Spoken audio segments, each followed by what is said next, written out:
সকাল সকাল ঘুম থেকে উঠে রওনা হয়েছি। আজকের উদ্দেশ্য জেজিয়াং প্রদেশের লিশিউ সিটি। এটি হাংজু থেকে প্রায় ২০০ কিলোমিটার দূরে অবস্থিত। আমরা এখন চলে যাচ্ছি রেলওয়ে স্টেশনে।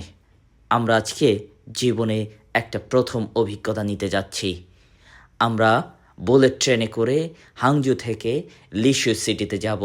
চলে এসেছি হাংজুর দো ইস্ট রেলওয়ে স্টেশনে। চমৎকার সাজানো গোছানো একটা রেলওয়ে স্টেশন দেখতে পাচ্ছেন। চারিদিকে একেবারে ঝকঝকে তকতকে অবস্থা।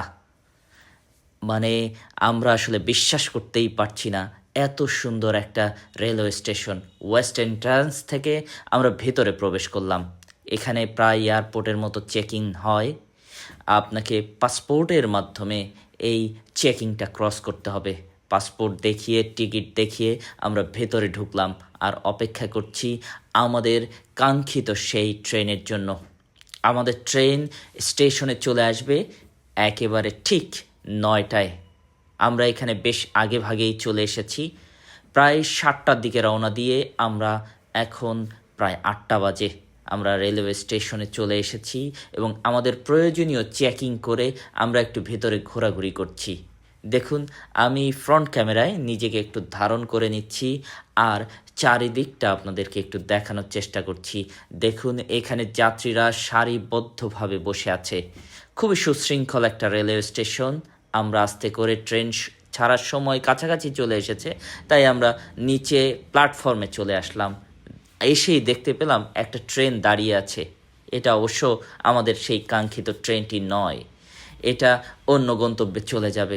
তবে এসেই এই প্রথমবারের মতো দেখলাম সেই হাই স্পিড বা বুলেট ট্রেন, যাই বলেন না কেন, খুব অন্য ধরনের একটা ফিল হচ্ছিল। ঘুরে ঘুরে দেখছি হাংজুর দো ইস্ট রেলওয়ে স্টেশন। আপনারা দেখতে পাচ্ছেন এদিকে বেশ কয়েকটা প্ল্যাটফর্ম এবং অনেকগুলো রেলওয়ে লাইন, যে লাইন ধরে ট্রেনগুলো এই হাংজুর বিভিন্ন জায়গা থেকে চলে আসে, আবার এখান থেকে বিভিন্ন গন্তব্যে চলে যায়। আমরা সবাই আমাদের লাগেজ নিয়ে অপেক্ষা করছি কখন আমাদের কাঙ্ক্ষিত ট্রেন আসবে। আগের ট্রেনটি অপেক্ষা করছে তাদের যাত্রীদের জন্য এবং এখানে কর্তব্যরত লোকজন যাত্রীদের ডাকাডাকি করছে। আমরাও দেখুন দাঁড়িয়ে আছি আমাদের লাগেজপত্র নিয়ে। ট্রেন আসলেই আমরা খুব দ্রুততার সাথে চলে যাব। আমাদের কাঙ্ক্ষিত ট্রেনটি চলে এসেছে। আমরা ভিডিও ধারণ করছিলাম যাতে করে এই প্রথমবারের মতো যে ট্রেনটিতে উঠব সেই ট্রেনটি দেখার জন্য। খুব চমৎকার লাগছে আসলে, বলে